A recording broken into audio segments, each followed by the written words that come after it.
Bueno, muchachos, buenas tardes. Para mí es un honor compartir la tarde con ustedes. Como ya les digo, la doctora Mercedes, soy médico, egresado de la UCLA y postdoctorado en pediatría y agricultura y especialización en inmunología clínica en el Hospital Militar Carlos Arreo. Y bueno, dentro de las carencias que como clínico sentí que tenía, decidí hacer de hecho mi tesis de grado como inmunólogo clínico, la hice aquí en el IBI con el doctor Peter Taylor, trabajamos en el área de la parte de inmunología y fitofármacos. Y luego de eso, pues decidí hacer lo que ustedes están haciendo. Lo hicieron de una manera más precoz. Aprovechen todo lo que académicamente les pueda brindar el instituto y también en su formación como seres humanos, como personas. ¿Okay? Para los que son clínicos, los que son médicos, se dan cuenta que hay una diferencia abismal entre la dinámica de un hospital, ¿okay? Y la tranquilidad y la paz que se requiere aquí. Este es un lugar para estudiar, para formarse y para poner en práctica el pensamiento creativo de cada uno de ustedes. En la tarde de hoy, la doctora Mercedes me pidió que por favor hablara un poco sobre lo que es la tolerancia inmunitaria, que corresponde dentro del contenido programático al tema número 14. Antes de iniciar, me gustaría escuchar, tanto biólogos, clínicos, todos ustedes, estudiantes, que para ustedes, ¿qué es la tolerancia inmunitaria? Pueden decir lo que se les ocurre. Es válido. Bueno, un tema que creo que hemos estado tocando es que lo que es la inmunología o la inmunidad es una respuesta activa hacia amenazas o hacia cualquier cosa que sea un organismo externo al propio organismo. Por lo tanto, la tolerancia es una forma de respuesta que está dirigida hacia tolerar, para la redundancia, a permitir que existan o que coexistamos con ciertos organismos sin considerarlos como una amenaza. ¿Quién más dice algo al respecto? Evitar que haya una respuesta inmunitaria contra nuestras propias proteínas o células. Es correcto. Y eso siempre le ocurre, siempre es así. No, La enfermedad. Partamos de la idea, ¿tu nombre? Guillermo. La idea que nos trae Guillermo Corazón. De lo que viene estudiando ahorita la inmunología básica, recordemos que el sistema inmunitario, el sistema inmunológico es un sistema bien orquestado, constituido por diferentes elementos que desde el punto de vista didáctico nos podemos agrupar un conjunto de elementos celulares y humorales, cuya función principal es la de proteger al organismo, ¿cierto? Para ello se vale de diferentes elementos, los hemos agrupado así grandes, pero indudablemente que dentro de los elementos celulares hay un sinnúmero de efectores de la respuesta, independientemente si es inmune innata, adaptativa o ahora un nuevo concepto de inmunidad entrenada, en la cual vemos que se pierden los protocolos con los que yo mismo fui formando en cuanto a la inmunidad innata y la formación de memoria, sino que ahora vemos que también la inmunidad innata puede generar memoria y un patrón de respuesta frente a agresores externos. Y desde el punto de vista humoral también tenemos elementos de la respuesta inmune innata y de la adaptativa que actúan como efectores particulares para tener como finalidad enfrentarse a los diferentes agresores externos. Ojo, he dicho agresores externos. ¿Quiénes son los agresores externos? Bueno, los clásicos, virus, bacterias, parásitos, hongos, alergenos, pero también el sistema inmunitario tiene la capacidad de reconocer lo propio, ¿okay? Y discernir entre lo propio y lo ajeno para atacar lo ajeno y evitar agredir a lo propio. Pero hay elementos propios que pueden en algún momento ser nacidos, por ejemplo en el caso de las células tumorales, que si bien tienen la estructura propia de nuestras células, de las células de nuestra economía, en algún momento pues, pueden convertirse en agentes lesivos. Y el sistema inmunitario también tiene un sistema orquestado, bien diseñado para atacar.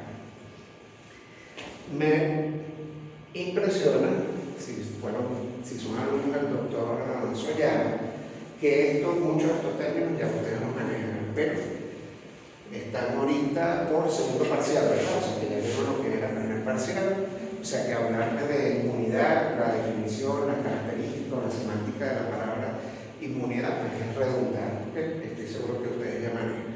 Pero es importante tenerlo en consideración, más aún cuando nosotros vamos a hablar del término de tolerancia.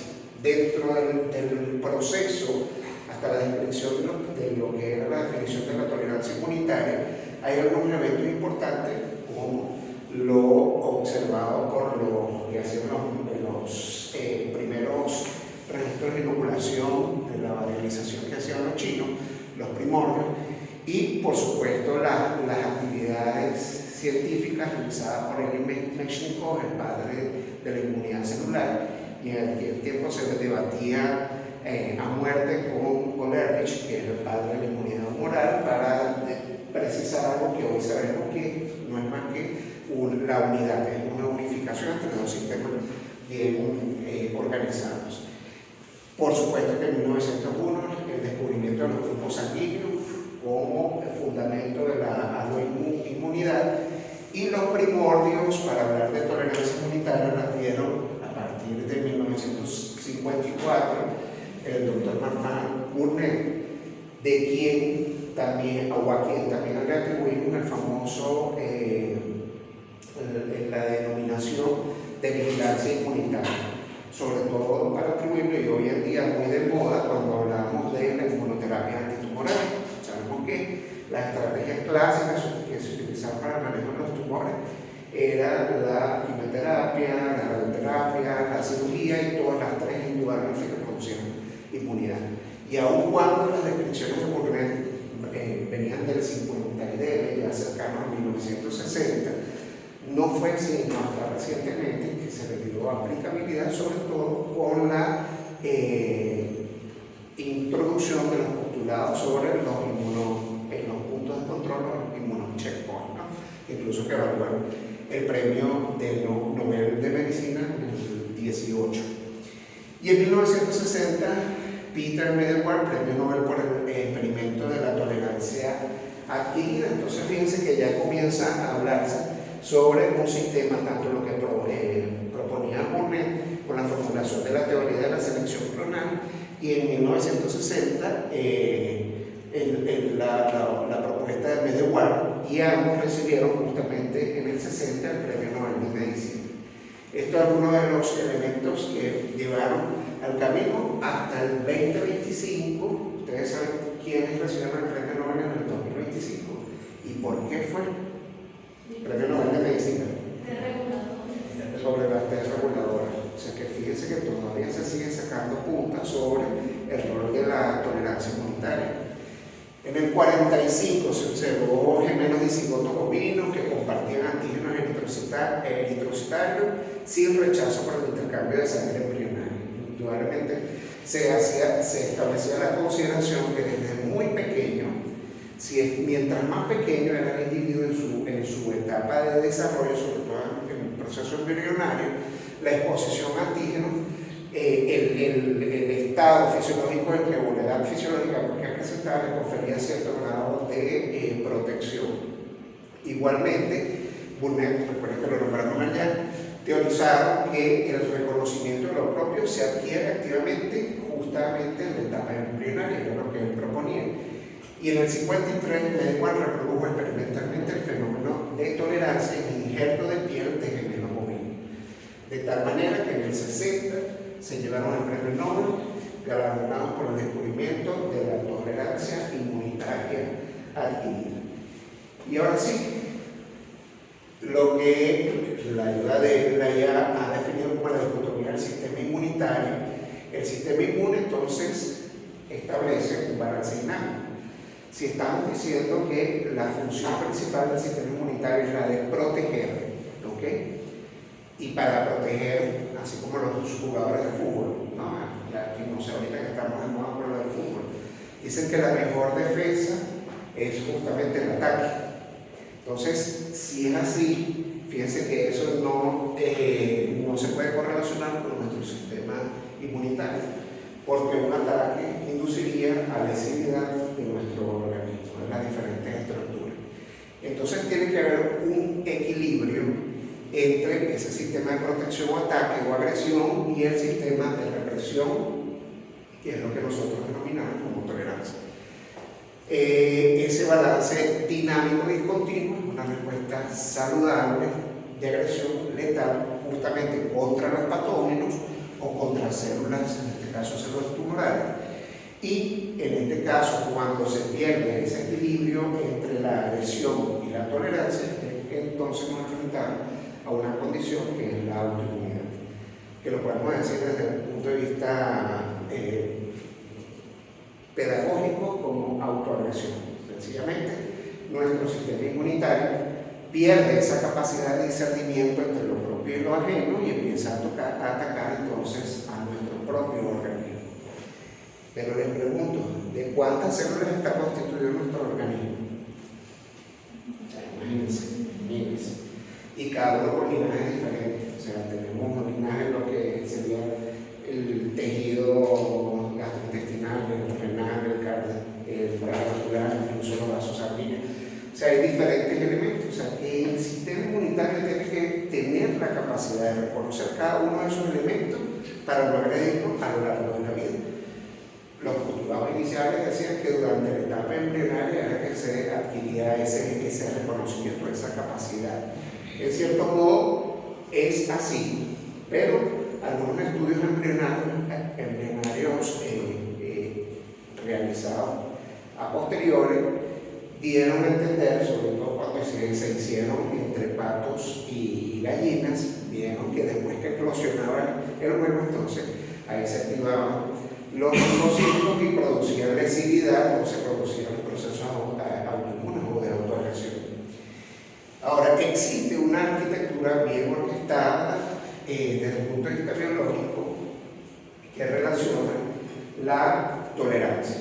Y en base a eso nosotros vamos a dividir, no sé si recuerdan en las primeras clases que existen órganos tejidos del sistema inmunitario, hablamos de órganos primarios y secundarios. ¿Okay? En este caso, los linfocitos, igual aquí nosotros vamos a tener primarios o centrales y secundarios o periféricos. ¿Okay? Y dentro de los órganos inmunitarios primarios implicados en el proceso de tolerancia, ¿quiénes son los más importantes? La médula ósea y el timo. El timo es una estructura fundamental y fíjense que el timo de un niño es muy distinto al de un adulto. Es un órgano vital durante las primeras etapas de la vida y que va evolucionando y se va atrofiando hasta llenarse de grasa. Pese a ello, jamás deja de estar activo, jamás deja de ser funcional.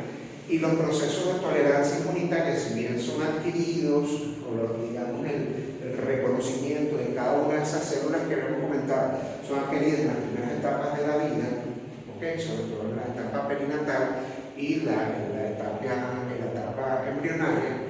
El reconocimiento sigue a lo largo de la vida, sobre todo el reconocimiento de esos antígenos para justamente evitar que a la larga el paciente entre en condición clínica, que es el proceso autoinmune. Entonces así tenemos que ya, como les mencionaba, los órganos principales o centrales son timo y médula ósea, y dentro de los órganos accesorios o secundarios o periféricos teníamos los ganglios linfáticos y los vasos, cada uno con una implicación, y en base a eso, desde el punto de vista funcional, también la tolerancia está dividida en dos tipos de procesos. Ahora bien, según lo que acabamos de conversar, tenemos una arquitectura de la tolerancia. Tenemos una tolerancia central, en la cual están implicados los órganos que les había comentado, y en este estadio nosotros vamos a tener células normalmente precursoras, es decir, linfocitos inmaduros, tanto linfocitos T como linfocitos B inmaduros. Y en el caso de la tolerancia periférica, la diferencia es que además de ser los órganos linfoides secundarios como vasos y ganglios, vamos a tener también que las células ya están en su forma madura. ¿Recuerdan algo de la ontogenia del linfocito T? Para iniciar con ellos. Okay. Recuerden que el linfocito T precede de una célula madre, ¿verdad? Y normalmente los primeros esbozos del linfocito T son una célula T que expresa CD4 y CD8. ¿Okay? Eso sería doble negativo o doble positivo en la primera de cambio. No, al principio son T doble negativo. ¿Okay? Los primeros esbozos a partir de la célula madre, el precursor linfoide, se generan linfocitos T doble negativos. Eso es importante que lo sepan en esta primera etapa, porque vamos a ver manifestaciones de, por ejemplo, el síndrome linfoproliferativo autoinmune, que es una condición clínica de autoinmunidad, es decir, donde se ha perdido la tolerancia, en que uno de los criterios diagnósticos es la evidencia de T doble negativos con expresión de receptores alfa beta que suelen estar presentes. Son formas totalmente no maduras del linfocito T. Y en estas primeras de cambio entonces podemos tener linfocitos T doble negativo, y luego en el proceso autogénico es que vamos a tener linfocitos T que expresan un precursor del receptor del linfocito T, del TCR, y además de eso expresan CD4 y CD8, que son los T doble positivos, ahora sí, con expresión de TCR, que son los que finalmente van a ir hacia su maduración para luego ir a la activación. ¿Okay? Pero esos linfocitos T tienen que enfrentarse a diferentes antígenos, ¿okay? Para poder precisar cuáles son propios y cuáles son ajenos, o sea, establecer una identidad de lo propio. Y eso lo hacen a través de qué tipo de sistema. Hay una célula que expresa un gen llamado AIL, y su función, la del gen, es expresar en la superficie de esta célula una cantidad de antígenos propios solamente para que lo vean los linfocitos. Esos linfocitos que reconocen por su sistema HLA a estos antígenos simplemente hacen apoptosis. Fíjense, eso es correcto. A nivel de antígenos, donde se produce, recuerden que es el órgano linfoide primario, se producen los primeros linfocitos T, ontogénicamente tenemos los linfocitos T doble negativo, pero presencia pre-T con expresión de T doble positivo, con TCR de expresión, obligatoriamente esos TCR deben, en primer lugar, para que se pueda producir esa identidad de lo propio, en el contexto del complejo mayor de histocompatibilidad, enfrentarse a diferentes antígenos. Ahora la pregunta es cómo hace un linfocito que está a nivel de la corteza del timo para poder reconocer todos esos antígenos. Sale, si ya hemos dicho que una vez que sale el linfocito del timo, estamos hablando de linfocitos que serían los periféricos, estamos hablando ya de linfocitos maduros. ¿Okay?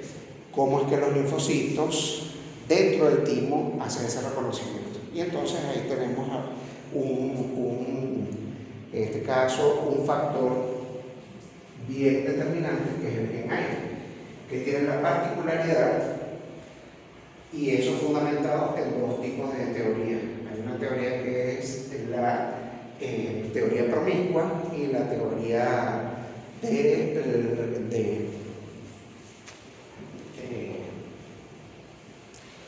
la teoría promiscua y la teoría del collage, en la cual hay, en primer lugar, la promiscua establece que todas las células de los timocitos tienen la particularidad de expresar, cada una de las células puede expresar todos los antígenos que tenemos en nuestro cuerpo, la del corazón, la de las rodillas, la de cualquiera de las estructuras.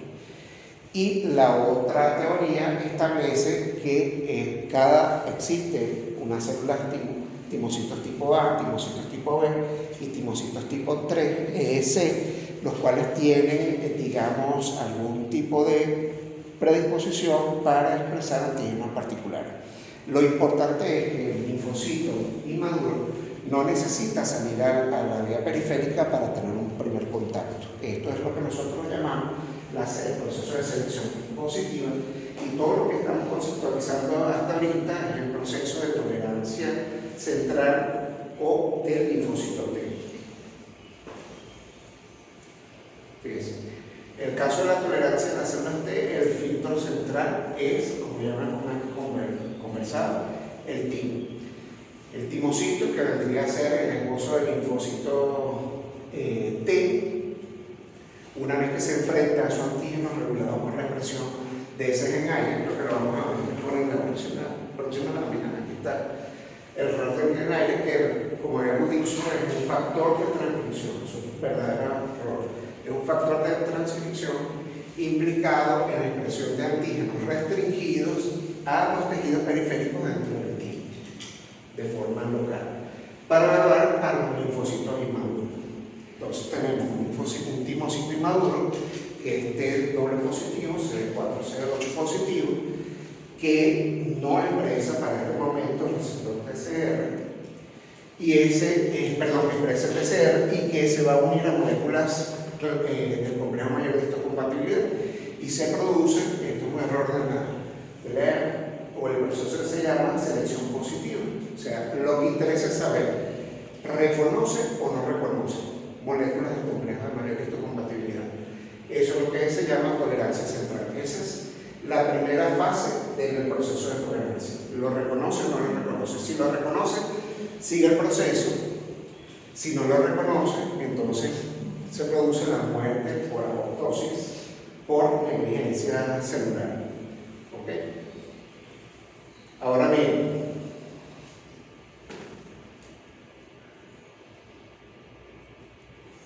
en el proceso de la selección positiva ocurren diferentes eventos particulares. Uno, hay una afinidad por el complejo, tiene que haberlo para que no produzca la muerte por negligencia. Y en segundo lugar, debe haber, si la célula tiene una afinidad fuerte por el complejo, entonces se produce apoptosis o elección clonal, justamente para evitar las formas de células autorreactivas. Si la célula tiene una afinidad moderada, puede desviarse hacia la formación de T reguladores. Y hay factores particulares que tienen estas células, sobre todo expresión de receptores para linfopoyetina típica estromal, que van a favorecer el que esas células entonces se desvíen, aún teniendo afinidad sobre el complejo mayor de histocompatibilidad, hacia T reguladores. Y el tercero es la afinidad por complejo cuando la afinidad es débil, que es la forma ideal, que tenga afinidad pero que sea débil para evitar justamente el proceso de autoinmune y que pueda sobrevivir como células maduras o linfocitos T, finalmente los efectores, que es lo que tenemos circulante, y que van a pasar entonces a un doble proceso regulatorio a nivel periférico. Ahora bien, no todas las células autorreactivas son destruidas. Una subpoblación evade este proceso apoptótico, que eran los que tenían afinidad intermedia, y su afinidad se convierte en una herramienta vital de supresión para la periferia, que son las T reguladores. Estas van a viajar a órganos periféricos, están condicionadas por los corpúsculos de Hassan y van a expresar lo que le había comentado, que son los receptores para la linfopoyetina típica estromal. Saben que este receptor está implicado desde el punto de vista clínico hacia propiciar un ambiente TH2, sobre todo en estados inmunológicos. Hay sobreexpresión de las células del linfocito TH2 de este tipo de receptor. En esta condición, el T regulador tiende a expresar y va a diferenciar hacia una célula que fenotípicamente puede expresar CD4 positivo, CD8 y va a expresar CD25, que es el marcador de identificación o de identidad del linfocito T regulador. ¿Okay? Adicional a eso pueden ocurrir dos cosas, que es la selección negativa clásica o la edición del receptor hacia finalmente lo que no se quiere, que es las formas del linfocito T autorreactivo. Esos linfocitos T entonces se van a enfrentar a un segundo evento, que es el proceso de tolerancia periférica de las células T. Este proceso ya ocurre en la primera fase, que es la tolerancia central. Recuerden que habíamos dicho que había una fase que ocurría inicialmente a nivel de la corteza medular ¿ok? Donde había expresión del TCR en interacción con el molécula de complejo mayor de histocompatibilidad para simplemente decantar si sirve o no sirve. Luego una segunda fase a nivel de la médula y luego a nivel periférico había un proceso de decantación en el cual nos vamos a ver o nos vamos a encontrar con 3 eventos particulares. El primero es la anemia. ¿Qué es para ustedes la anemia? Los clínicos lo deben haber escuchado, anemia. Sobre todo cuando colocan el PPD, ustedes habrán verificado que los pacientes no están alérgicos, no se produce un anemia. ¿Alguno de ustedes ha visto o ha leído algún PPD alguna vez? Ok. Está alérgico. ¿Qué es la alergia? Cuando no se cumplen las 3 señales de la presentación. ¿Cuáles son las señales? Para la activación del linfocito T que necesitamos. Necesitamos básicamente 2 cosas principales. ¿Cuáles son? En realidad, 3-HLA, después la CD28, CD80, 86 y la interleuquina y pares de citoquina como la interleuquina 2. Ok. Fíjense, lo primero. Después de tener una primera exposición con la molécula del complejo mayor de forma inmadura, para su activación tiene que haber un segundo encuentro con moléculas, ¿okay?, acopladas, por supuesto, al antígeno, de manera de hacer células antígeno específicas, ¿no? T, linfocitos T, que expresan receptores antígenos específicos. Entonces, esa es una condición sine qua non. Tiene que haber un segundo encuentro en el cual esté sustentado o presente o implicado el complejo mayor de histocompatibilidad. Y el segundo evento obligatorio es la presencia de moléculas de coestimulación para que se pueda dar la activación del linfocito T. Eso lo deben haber visto ya en la activación del linfocito T. ¿Y cuáles son las moléculas de coestimulación por excelencia? Si estamos hablando de activación, ¿cuáles son? Por ahí ya el doctor nombró. ¿Cuáles son las moléculas de coestimulación? Correcto. Y normalmente ellas inducen hacia la actividad, o sea, hacia la función final, que es la actividad efectora. Pero también tenemos moléculas de coestimulación con función regulatoria, inhibitoria. ¿Cuál es por excelencia? Interleuquina 10 y beta-interferona. No. Moléculas de coestimulación con actividad. Con estimulación, no para inhibición. No, con función más vale regulatoria. El CTLA4. El CTLA4 es su función principal. O sea, son 2 moléculas de coestimulación y dependiendo del contexto en que estemos, entonces pueden tener una actividad, una función activadora o una función reguladora. En el caso del CTLA4 tiene principalmente una señal de regulatoria, no así la de CD80. ¿Okay?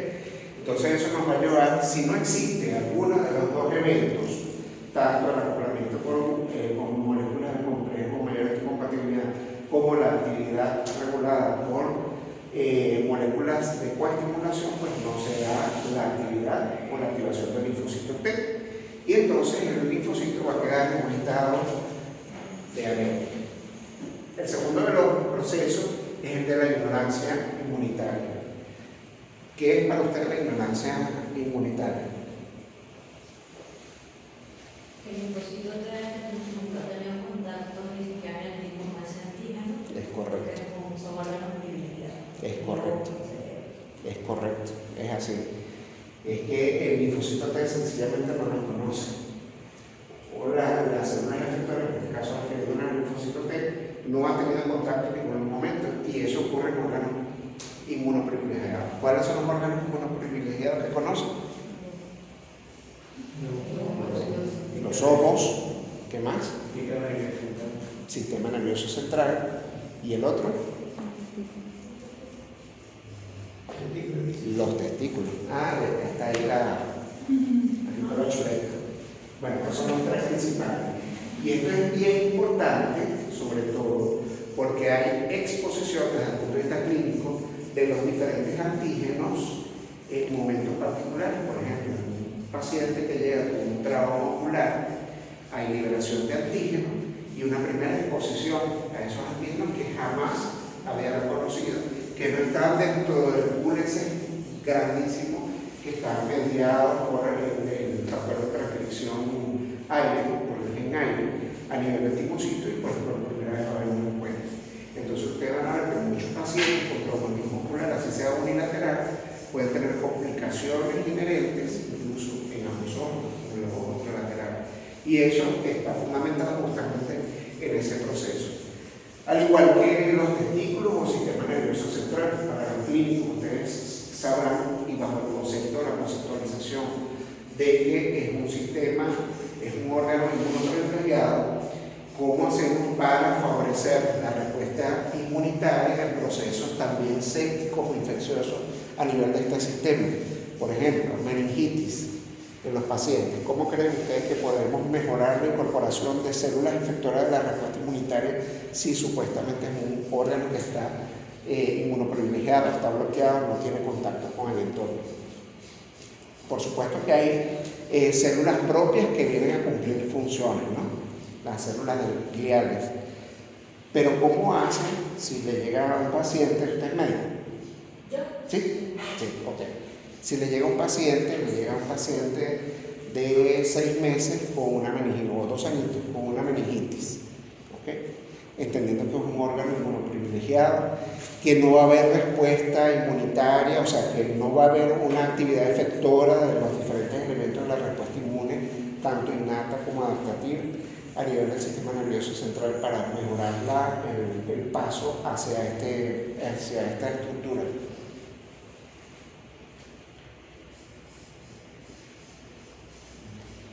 Fíjense que dentro de los protocolos de manejo existe, ¿alguien tiene la respuesta?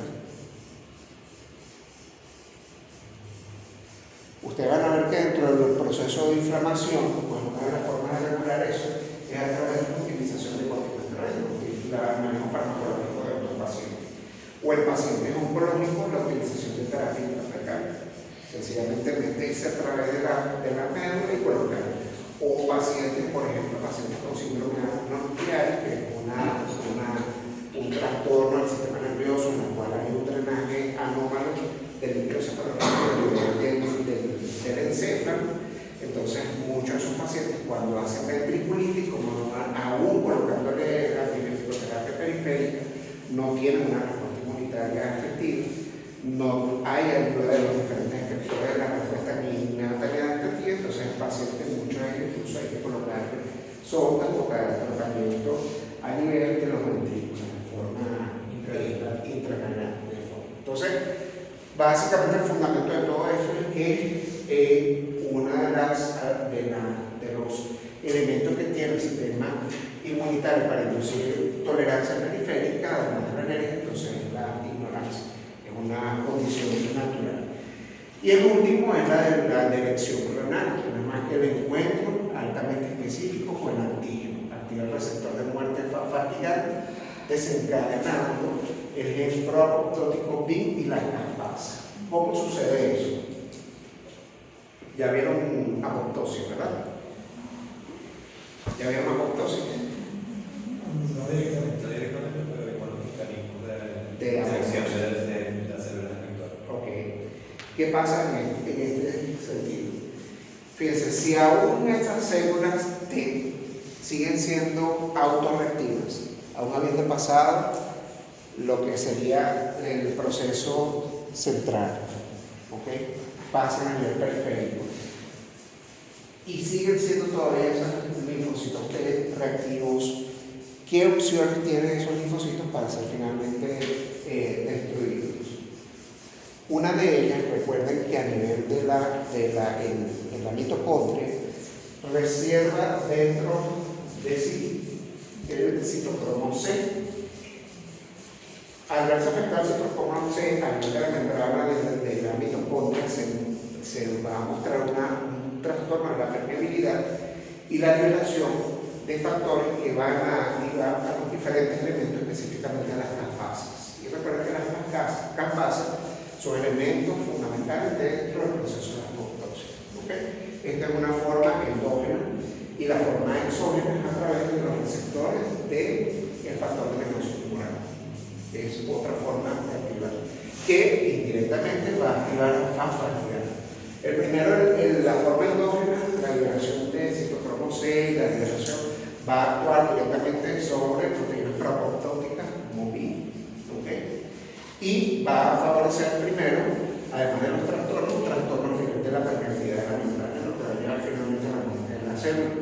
Mientras que la forma exógena, bueno, esto para receptores de factores tumoral y las implicaciones fosfatidad. Hay implicaciones clínicas de este tipo. Por ejemplo, podemos mostrar el síndrome linfoproliferativo autoinmune, donde hay básicamente una mutación, y fíjense cómo se llama, linfoproliferativo autoinmune, o sea, hay una expansión clonal, o en este caso citopenia autoinmune benigna, porque nosotros cuando tenemos o estamos frente a un individuo con citopenia continua, lo primero que vamos a hacer es una médula ósea, ¿cierto? Para precisar si es producto de un proceso hemato-oncológico o de un proceso infeccioso, en el que hay virus también que pueden producir trastornos de citopenia continua, por ejemplo el parvovirus, que es uno de los que más tiende a producir eso, o este tipo de pacientes con síndrome linfoproliferativo autoinmune, donde justamente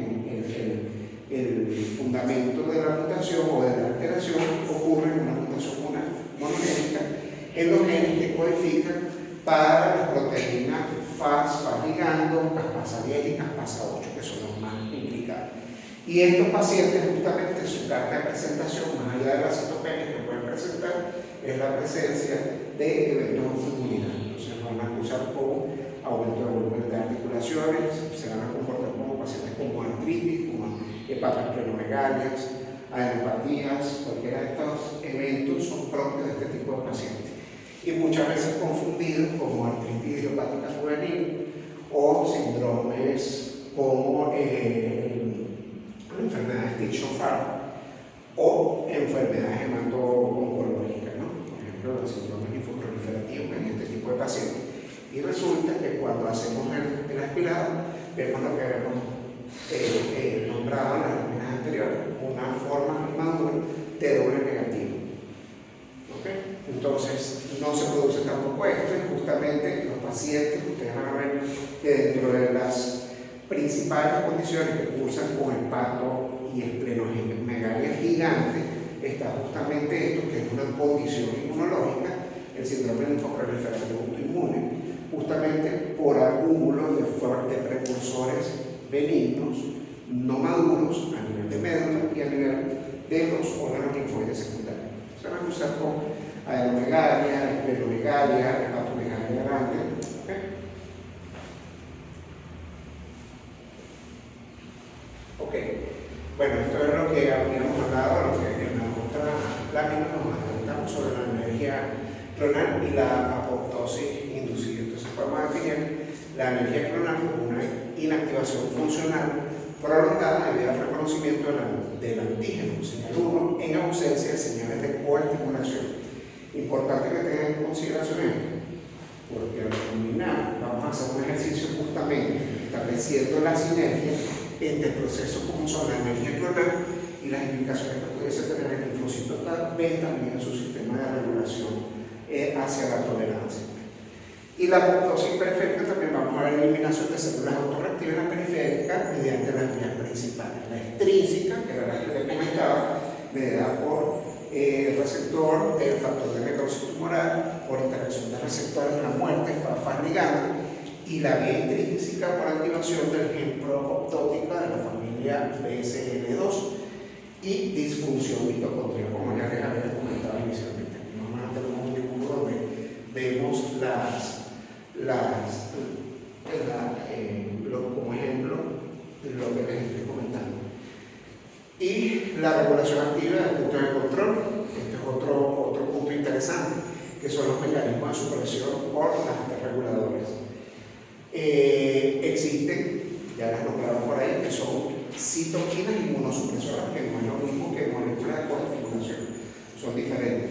Moléculas implicadas en la regulación de activación, CTLA4, citoquinas inmunosupresoras, interleuquina 10 y factor transformante beta. Interleuquina 2, ¿qué importancia tiene la interleuquina 2 que ya nombró el doctor dentro de este proceso regulatorio? la importancia, sobre todo sobre la regulador. ¿Cuál? Proliferación interleuquina 2. La interleuquina 2 por excelencia es una interleuquina que induce proliferación. Pero justamente CD25, también el otro nombre que recibe, es el receptor de interleuquina 2. Y él establece una regulación, él regula justamente también los niveles de interleuquina 2. O sea, es como se establece un mecanismo de control. Se sobreexpresa en las T10. Se sobreexpresa en las T reguladoras. En las T reguladoras. Ajá. Entonces, una T reguladora no es más que un linfocito T, un linfocito T que escapa de estos procesos de control, que tiene obligatoriamente que tener afinidad sobre quién, sobre moléculas de complejo mayor de histocompatibilidad, pero que en su membrana expresa receptores para interleuquina 2, llámese CD25, receptores para linfopoietina típica estromana, ¿ok? Y que finalmente su función va a ser, y es lo que no descubrieron, porque los estudios de Sakaguchi lo van a ver más adelante, son de 1997, fue el primero que descubrió las T reguladoras, pero justamente sus implicaciones dentro de la clínica las hacen más recientemente, entre el 2008 y 2011, los otros médicos norteamericanos, los investigadores norteamericanos, que establecen el rol que desempeña el fosfatidil dentro de este proceso de regulación. ¿Okay? Doctor, disculpe, ¿ella que hace robo de interleuquina 2 un poco para frenar la proliferación de T cercana? Sí, recuerden que la interleuquina 2 está implicada en la expansión clonal. Entonces, ¿qué es lo que no se quiere? Tener clones de células autorreactivas. ¿Cierto? O sea, una vez que una célula, vamos a la condición normal y fisiológica, tenemos una célula T que tiene afinidad baja por las moléculas de complejos mayores de histocompatibilidad, pasa a la siguiente fase. En la segunda fase no tiene ningún tipo de implicaciones, no necesita un sistema de regulación periférica, ¿ok? Y esa célula, una vez que está fuera, entonces procede, recuerden que tiene que activarse a través del contacto con un antígeno, para hacer un antígeno específico. Una vez que se produce la activación, entonces se produce la expansión clonal de esa célula T. Y eso lo hace mediado o regulado a través del interleuquina 2, que es un factor importante para la expansión. De hecho, dentro de la inmunoterapia antitumoral, los primordios, los primeros estudios que se hicieron con inmunoterapia para el tratamiento del cáncer fueron con factores de necrosis tumoral alfa, recuerden que es una citoquina, y que de todas las citoquinas, si recuerdan, ya había inmunología molecular, ¿verdad? No empecé con inmunología molecular. Bueno, este tipo de citoquinas normalmente tienen una producción autocrina, o sea, es localizada. Mentira que ustedes, yo voy a agarrar algunos de ustedes que van a decir, no, vamos a determinar niveles de interleuquina 2 en sangre o niveles de interleuquina 10 porque el paciente, de repente es un paciente alérgico o interleuquina o el mismo factor transformado. No, porque su producción es autocrina, independientemente que tenga un efecto pleiotrópico, que puedan utilizar diferentes receptores para cumplir diferentes funciones. Igualita, estas interleuquinas están en cantidades muy discretas, no las van a conseguir en sangre periférica, excepto el factor de necrosis tumoral alfa, que puede conseguir incluso valores perceptibles. Y justamente ella está implicada en los procesos de emaciación de tejido. No sé si han visto a sus pacientes que están en terapia intensiva, por ejemplo, ponemos un ejemplo que ustedes médicos. Pacientes en terapia intensiva con estadías prolongadas, ustedes ven que empiezan a hacer, o incluso pacientes oncológicos, que empiezan a caer en estado de caquexia, justamente por el efecto que tiene el factor de necrosis tumoral, que fue descrito por ese nombre justamente como una estrategia, como una alternativa terapéutica para el manejo del cáncer. Y son las implicaciones que él tiene, sobre todo desde el punto de vista metabólico. Y la interleuquina 2 en las primeras décadas fue utilizado como tratamiento para el manejo del cáncer dentro de la inmunoterapia antitumoral. Existe dentro del campo de la inmunoterapia lo que son las denominadas células LAC. ¿Algunos saben qué son las células LAC? ¿Células? LAC. Las células LAC no son más que células natural killer. Recuerda que cuando hablamos de cáncer, hablamos de dos efectores por excelencia. Efectores de la respuesta inmune innata contra las células tumorales, que son las células natural killer, ¿okay? Y los efectores por excelencia de la inmunidad adaptativa contra células tumorales, que son los linfocitos TCD8. Ojo, ellos comparten, además de la actividad contra las células tumorales, también comparten su actividad contra células infectadas por virus o por infecciones intracelulares. NK por la inmunidad innata y linfocitos TCD8 por la inmunidad adaptativa. Las células LAC no eran más que linfocitos NK, natural killer, activados a través de la incorporación de interleukinados. Se activaban ex vivo y luego se le inoculaban al paciente. Los grados de toxicidad y eventos eran terribles, justamente ya condicionados por este mismo proceso. Otro tipo de ejemplo de problemas de autoagresión, de autoinmunidad, que también está muy en boga, la utilización de receptores antígenos quiméricos de células T. Sí saben qué es eso, ¿verdad? Que está muy en boga, sobre todo para el manejo de patologías hematológicas, los CAR T-cells. Pero resulta que los CAR T-cells son maravillosos, pero la cuestión es cuándo frenar a esos linfocitos T que están tan reactivos. Y por eso muchos de esos pacientes tienen complicaciones. Dentro de las propuestas, incluso salieron de aquí de esta misma aula, está la utilización de la autogenética como una alternativa terapéutica, colocando, recuerden que los receptores antígenos quiméricos de células T están constituidos por dominios y eso le ha valido que los tengamos de primera a cuarta generación. Y dentro de los dominios, colocar dominios fotoactivables, ¿no? Por ejemplo, como las rhodopsinas de los ojos. Y que esos receptores antígenos quiméricos a través o de la utilización de luciferasa, ¿sabes qué es la luciferasa? ¿No? Los biólogos deben saber la enzima, que utilizan las luciérnagas para emitir luz, o a través de la utilización de nanopartículas que a base de elementos capaces de, a través de la termodinámica, producir radiación a través de la luz, puedan modular la actividad de esos receptores antígenos quiméricos. Eso todavía está en estudio, está en trabajo, pero es una de las alternativas.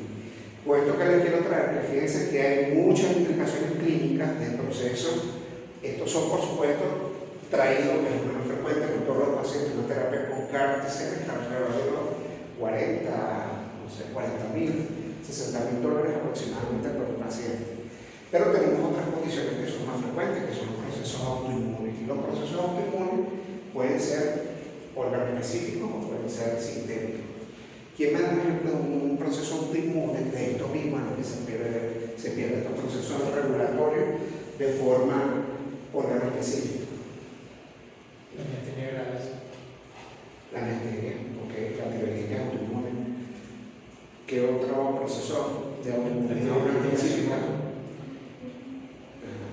¿Qué otro? Miastenia, tiroiditis.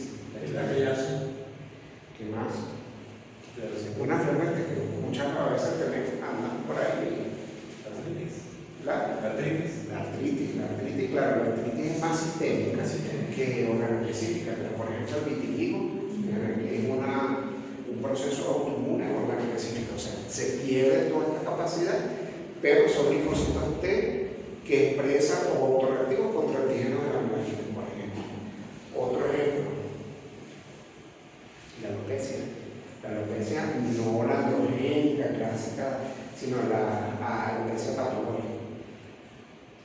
La alopecia cicatrizal o incluso la alopecia areata, ¿no? Que tiene un componente autoinmune importantísimo. Y así como eso, también hay eventos de autoinmunidad sistémico, que son clásicos, que conocemos todos, que son el lupus eritematoso sistémico, la artritis reumatoidea, la enfermedad de Sjögren, la dermatomiositis, entre otros. Ahora, el microambiente es importante en este tipo de condiciones, y esto es parte de lo que vamos a desarrollar ahorita en unos minutos, que es si entendemos que el sistema inmunitario tiene que tener la capacidad de reconocer lo propio de la ajeno, como que entonces no agrede a el producto de la gestación cuando una mujer queda embarazada. ¿Cómo es que si la Anita tenía razón y existen los antígenos para los grupos sanguíneos, y de hecho se ve, los pacientes que son RH negativos, cómo es que después que nace sensibilizan a la mamá y en un segundo embarazo entonces puede ocurrir incluso problemas de eritroblastosis fetal? Eso obedeciendo a una reacción de hipersensibilidad tipo 2, que lo vamos a ver más adelante en la próxima clase, la reacción de hipersensibilidad. ¿Por qué no se destruye el producto de la gestación? Eso es siempre. Está callado. No, hay damas que pueden no quedar embarazadas, hay mujeres que les cuesta muchísimo quedar embarazadas. Entonces, por muchos ginecologos que tengan, por muchos médicos internistas que tengan, se van a dar cuenta que el factor inmunitario inmunológico es fundamental. Y hay elementos de la respuesta inmunitaria que pueden estar explicados. Y justamente el rol que desempeña la célula natural killer, justamente al no reconocer, y de hecho no tiene por qué hacerlo, porque no es un poco el linfocito T que tiene la capacidad de reconocer un antígeno en particular, porque la palabra antígeno es una palabra de la inmunidad adaptativa, más no de la inmunidad innata. Y entonces eso se va a natural killer justamente en el momento de la implantación del blastocito, entonces produce estrago y por supuesto los abortos espontáneos. Pero eso es justamente por la falta de elementos importantes dentro de la supresión de este proceso de autoagresión frente al producto de la gestación. Y aquí hay un factor importante, que es un prototipo en particular, lo vamos a ver más adelante, lo vamos a hacer un ejercicio.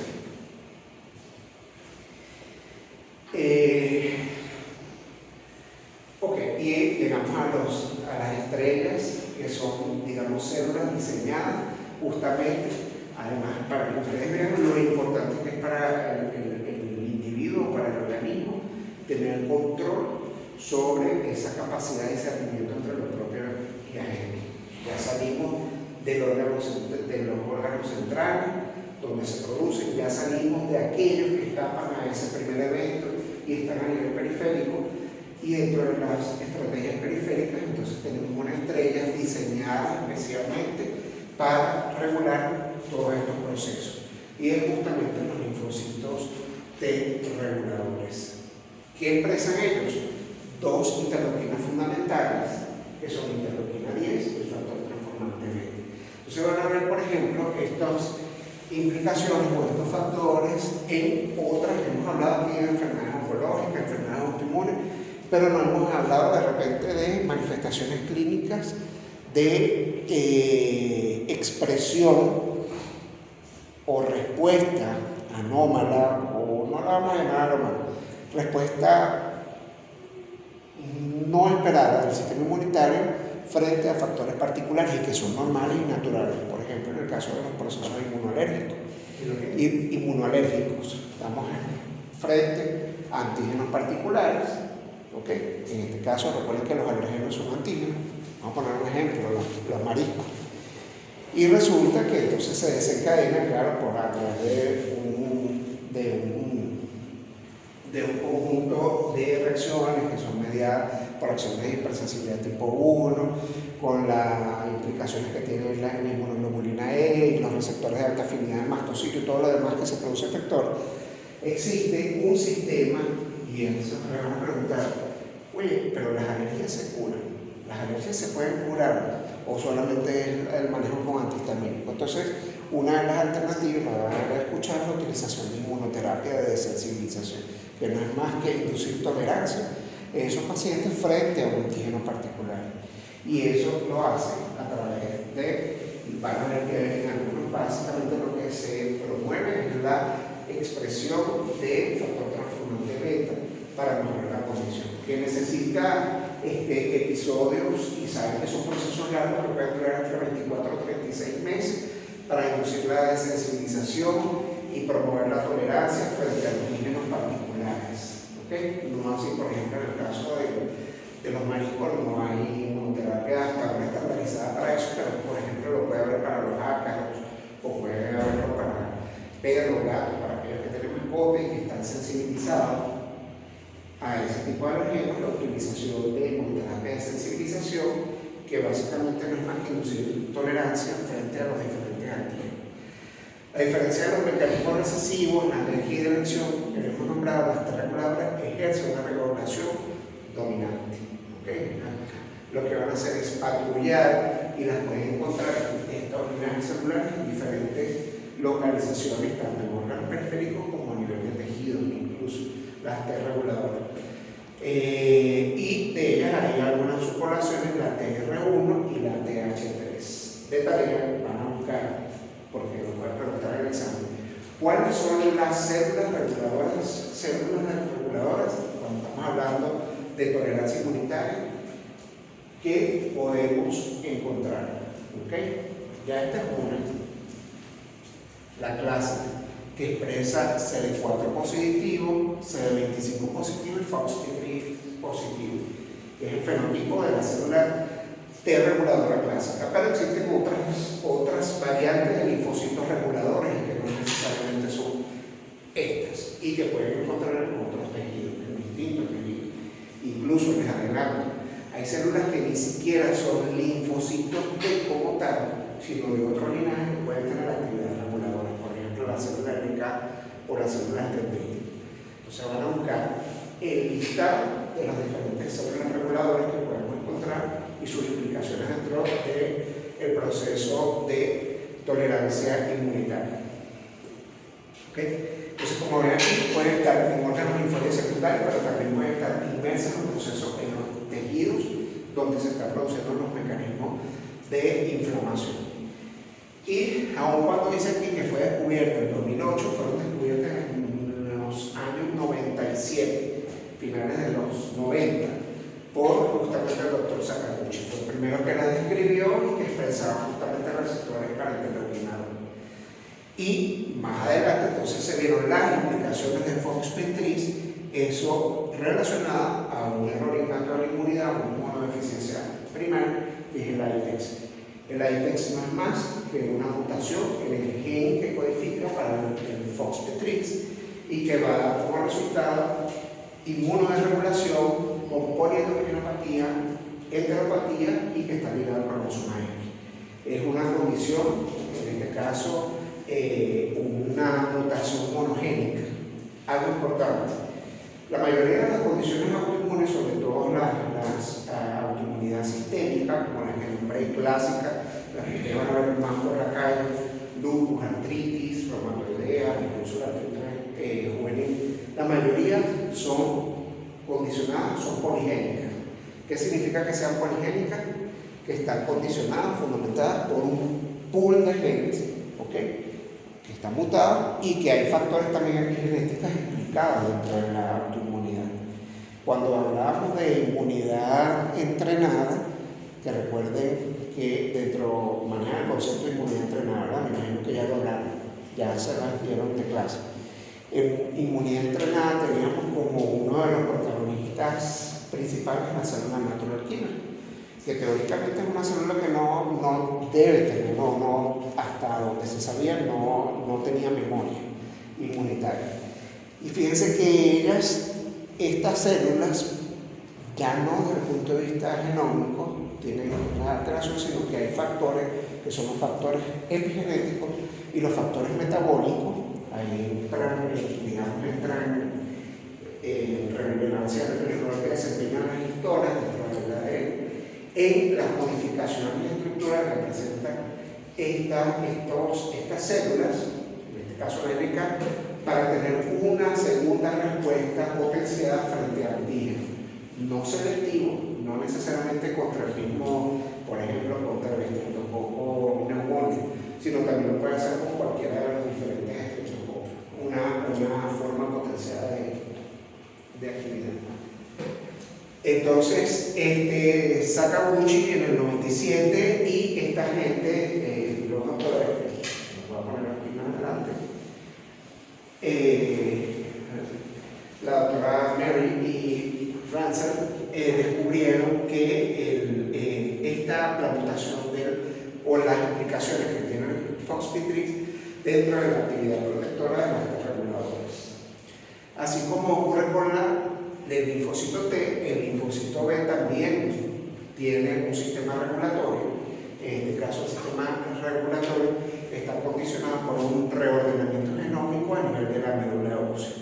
El linfocito B inmaduro reconoce autoantígenos multivalentes, y adicional a eso, a nivel justamente también de la médula, si son capaces de inducir autorreactividad, o sea, son linfocitos B productores de anticuerpos, autoanticuerpos, entonces estos pueden sufrir un primer paso que es la edición del receptor BCR, porque te voy a dar una primera oportunidad, vamos a regular el BCR de manera de no hacerte tan selectivo con el antígeno particular, el autoantígeno, y si esa reedición o edición del receptor de BCR es exitosa, entonces va a traer como consecuencia un BCR no autorreactivo y va a madurar y va a seguir el camino natural hacia células B potencialmente que son activadas y se van a enfrentar a antígenos y van a producir células B productoras de anticuerpos, antígenos específicas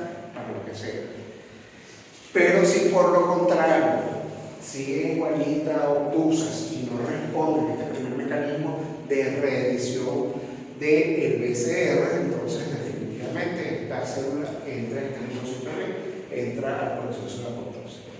Y la condición normal es cuando no es capaz de reconocer autoantígenos multivalentes y que estos autoantígenos entonces van a favorecer la maduración del linfocito B, y esos linfocitos B son los que finalmente van a madurar y activarse a nivel periférico y van a estar muy implicados en los diferentes eventos efectores de la respuesta inmune adaptativa.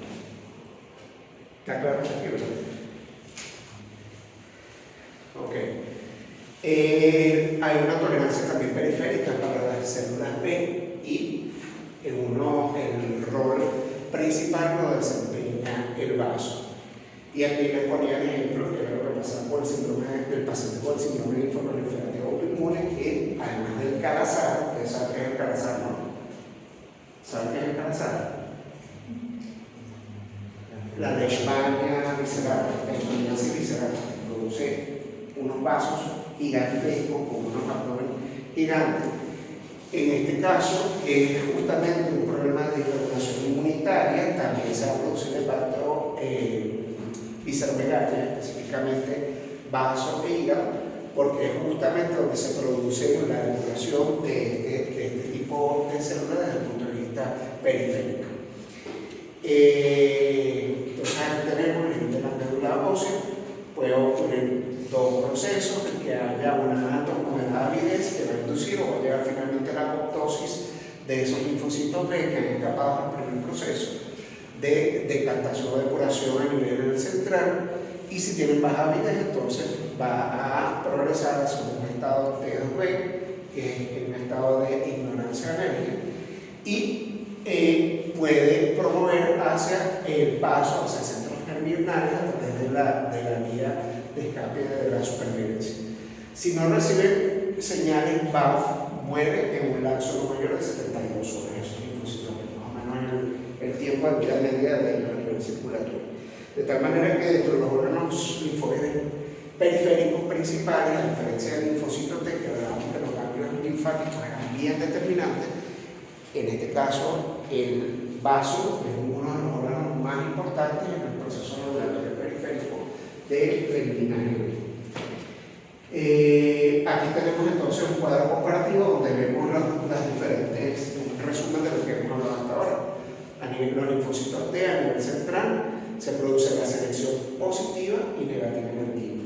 Recuerden que había una corrección que hace en la lámina, creo que la inteligencia puso selección positiva, pero para hablar de selección positiva, sencillamente la condición sine qua non es que haya afinidad por el complejo de compatibilidad. Y la negativa es dependiendo cómo es esa actividad, si es alta, moderada o baja, y dependiendo de eso, entonces tenemos si va a proseguir, si va a o si va a ser eliminada, o si va a ser un estado de regulatorio. Tenemos edición de receptores mediados por corpúsculos de Hassett, que era lo que producía esto. Favorecía la expresión de receptores para linfopoietina intrahumal y que era lo que iba a favorecer la maduración hacia la forma de reguladora para aquellos que tenían conservada afinidad, y que todo era dependiente del gen AIRE. ¿Qué significa gen AIRE o a qué hace alusión? Que es el gen regulatorio de autoinmunidad. ¿Okay? Y él es bien determinante dentro de los linfocitos T a nivel central, digamos que el protagonista, el factor de transmisión protagonista para la primera exposición a los autoantígenos. Pero es que ahí tengo una duda. Quienes expresaban el gen AIRE no eran las células foliculares que estaban allá en el timo. Ellos expresan todos sus antígenos y cuando los linfocitos pasan a través de ellas, si se pegan ahí, hacen apoptosis. La función del gen AIRE es sencillamente realizar dentro a nivel del timo la expresión o va a presentar antígenos diversos, y era lo que hablábamos de la teoría de la promiscuidad, la teoría promiscua, ¿no? Que establecía de que una misma célula podía, a través del factor de transcripción, esto es un factor de transcripción, no es un factor que va simplemente a nivel del código del linfocito, del timocito, va a promover la expresión del timo de los diferentes antígenos que van a ser presentados a esos linfocitos T que van en vías hacia la maduración. Y el otro protagonista de la tolerancia a nivel periférico es el FOXP3. ¿Ok? Los dos principales factores de transcripción protagonistas a nivel central, el gen AIRE, y a nivel periférico, FOXP3.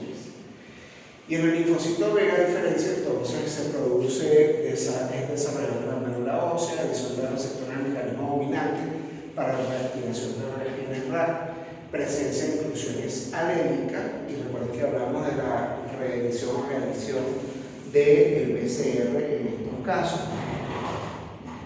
Y a nivel periférico, la transición vital desde una forma T1B a T2B a nivel esplénico, la apoptosis dependiente de línea, aquellas formas que persistan autorreactivas, y el requisito estricto de la civilización es a través de funciones por VAS para la supervivencia prolongada, que dijimos que en caso de no cumplir con estos criterios, pues en 72 horas o en 2 o 3 días, ese linfocito B deja de estar circulando.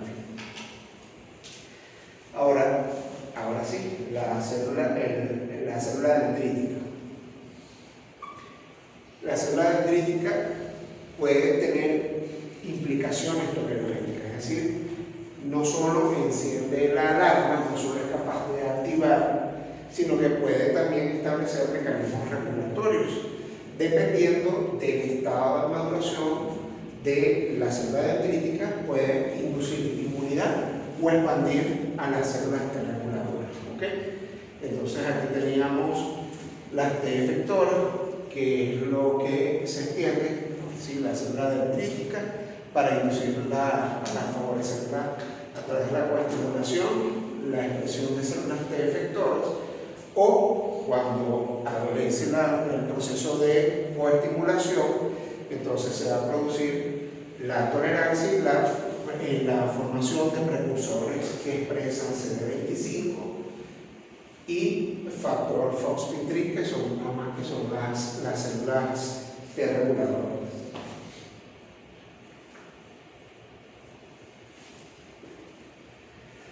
Ok, y esto, aunque lo hemos venido mencionando, cuando se rompe cualquiera de estos procesos regulatorios, tanto de las células T como de las células B, entonces estamos frente a la pérdida de la tolerancia y lo que conocemos con el nombre de autoinmunidad. ¿Qué vamos a encontrar en la autoinmunidad? Formaciones de células T autorreactivas, ¿ok? Antígena específica, fracaso de la energía periférica y deficiencia o inhibición de la función de las T reguladoras. De hecho, los estudios más recientes de Sakaguchi, ya del 2008, él colocaba T reguladoras en linajes de ratones que carecían de formas regulatorias, que clínicamente, en el caso de los ratones, presentaban expresión clínica de autoinmunidad. Y había una reversión de la sintomatología o de la clínica que presentaban los animalitos de experimentación tras la colocación de formas de reguladoras. Hay modelos clínicos, ya los hemos nombrado algunos de ellos, que si son órganos específicos o si son sistémicos. En el caso de los más clásicos son el lupus eritematoso sistémico. Recuerden que es una enfermedad autoinmune en la cual hay compromiso con los órganos dianos, lo vamos a llamar órganos dianos, es porque hay avidez sobre antígenos particulares, y en este caso lo que son el riñón, articulaciones, las celosas de las articulaciones, todas las celosas particulares, la pieza suelen verse afectadas justamente a raíz de la falta de tolerancia sobre cualquiera de estos linajes celulares. Y clínicamente se caracteriza por artralgia, por caída del cabello, fotosensibilidad, serositis, entre otras condiciones. Y por supuesto la esclerosis múltiple, que a diferencia del lupus, que es sistémica, es órgano específica. Normalmente quien se ve afectada es la mielina como tal a nivel del sistema nervioso central y produce un trastorno, una ruptura de la tolerancia, ruptura de la ignorancia, que era lo que hablábamos de los órganos inmunoprivilegiados a nivel del cerebro, linfocitos T autorreactivos de tipo TH1 y TH17, y que superan la supresión de los T reguladores locales, lo que va a inducir pues estos procesos lesivos a nivel de la esclerosis múltiple, que es una de las condiciones de autoinmunidad órgano específica con mayor letalidad, ¿no? Estos son los tres señores, entonces, que les comentaba, Runco, Ranzel y Sakaguchi, que recibieron el premio Nobel ahorita en el 2025. En el 97 ya estaban las primeras descripciones sobre las T reguladoras, sobre todo el fenotipo de esta célula, y los estudios de Ranzel y Brunco hablaron más sobre el rol o las implicaciones que tenía en enfermedades como el IPEX, ¿no? Que les había comentado, de inmunoderegulación inmunitaria condicionada por una mutación del FOXP3. ¿Okay? Que descubrieron la identificación definitiva de células reguladoras como guardianes de la tolerancia periférica y su fenotipo CD4-CD25. Sí, imagínense que Andrea Sakaguchi, cuando hizo la descripción, fue en el 97 y el premio Nobel se lo dieron en el 25, y todavía salen las fotos y se ven relativamente jóvenes, o sea que era así como ustedes, jóvenes. Y bueno, tenemos esperanza porque no sé que salga de aquí del aula un posible futuro premio Nobel de Medicina, así como fue nuestro doctor Barú venezolano también. Adicionalmente, el maestro descubierto fue el FOXP3. Ya dijimos que es el protagonista por excelencia de qué? De la tolerancia periférica, de la tolerancia. Mientras que el protagonista de la tolerancia central es el veterinario. Y su mutación provoca el síndrome de IPEX, que es una condición, está dentro del grupo de los errores innatos de la inmunidad. Eso lo vamos a ver en la última clase, que son las inmunodeficiencias y las 10 subgrupos de clasificación, donde está el IPEX y comparte coincidencialmente dentro de las enfermedades de regulación inmunitaria con el APC, que es también una condición de autoinmunidad, donde también hay mutaciones. En el caso hay alteración de aire, o en el caso del síndrome linfoproliferativo autoinmune, o el RAT, que es una condición también de autoinmunidad asociada a la mutación monoménica de los genes en el RAS y KRAS. Cualquiera de esas variantes tiene expresión clínica como autoinmunidad asociada por supuesto, un sistema inmunitario que no es efectivo, es decir, una inmunodeficiencia primaria. Pero en este caso, el modelo clínico fue el IPEX como tal.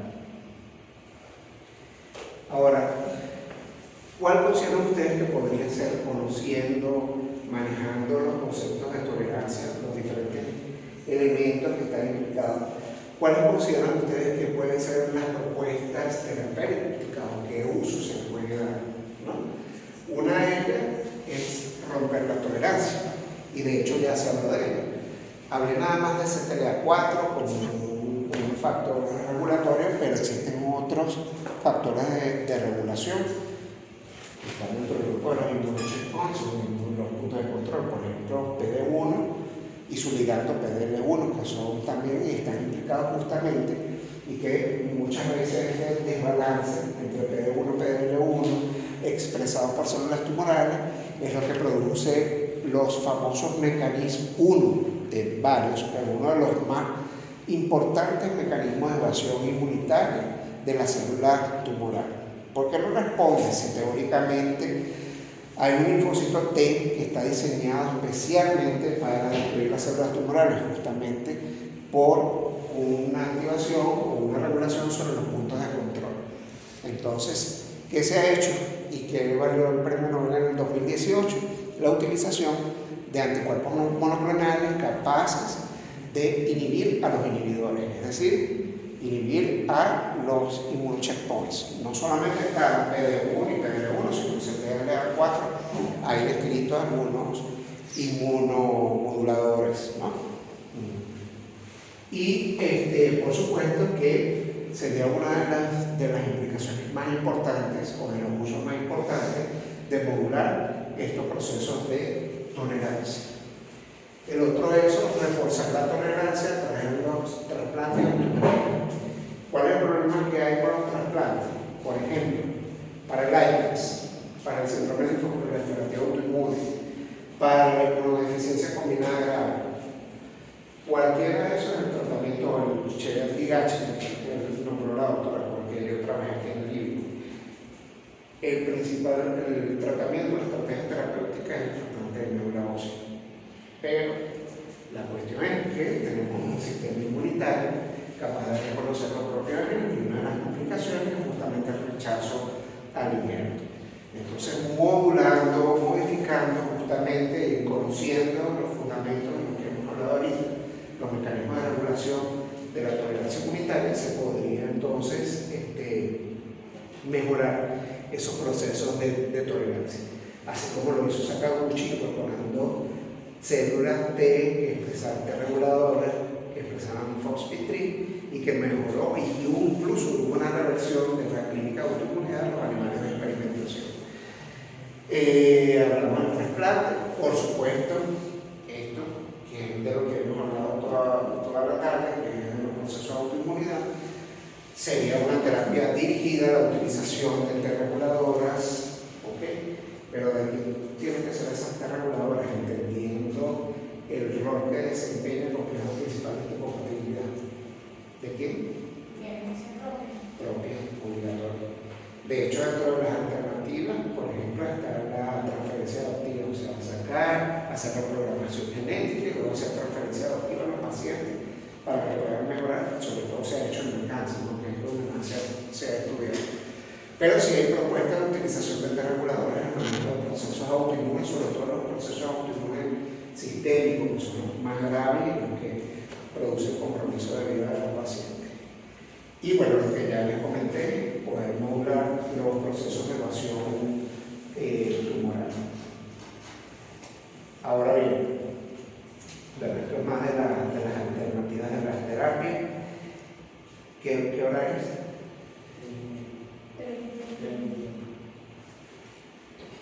3:20. Bien. Fíjense. Ahí, esto es simplemente un resumen de lo que hemos hablado, del rol que desempeña el linfocito B, las células dendríticas, las reguladoras, dentro de estos procesos, pero me gustaría que ahorita lo pueden hacer en grupo o de forma individual, desarrollamos los dos primeros puntos. El primero, Es una pregunta. Análisis cinético. Comparar la dinámica de la ruptura, no nos vamos a ver las dos de abajo. Las dos de abajo son de tarea y van para el examen. Pero la primera, análisis cinético. Comparar la dinámica de la ruptura de tolerancia central en linfocito B versus la energía periférica del linfocito T, considerando la colaboración de B en la patogénesis. ¿Ok? De lo que hemos hablado, entonces, en uno tenemos tolerancia central del linfocito B y los procesos que se dan en esa tolerancia central, y la energía periférica del linfocito T. Ya sabemos que la energía es un proceso de la tolerancia periférica del linfocito T, ¿no? Y considerando ahora qué pasa, porque estos procesos son dinámicos, no es que hay solamente ojo, y esto ocurre durante toda la vida. La rata, digamos, de adquisición de la identidad de las células que nos denominamos PIB, ¿okay? Se hace así, el porcentaje mayor, casi un 80%, ocurre durante los primeros años de la vida, antes de ir apareciendo la involución, pero durante toda la vida se dan estos procesos. O sea, en cada uno de nosotros se siguen dando estos procesos. Son procesos dinámicos y pueden ocurrir en simultáneo, tanto los procesos de tolerancia en los que está implicado célula B y célula T. A ustedes les voy a dar un chance, nos quedan 40 minutos, yo creo que podemos 30 minutos y 10 minutos para discutir. Y el otro es el que habíamos hablado, que se automática, que era sobre el esquema del embarazo. Analizar la estabilidad del microambiente materno-fetal y la HLA-G y la T reguladora ante la inducción de inflamación aguda por receptor TLR.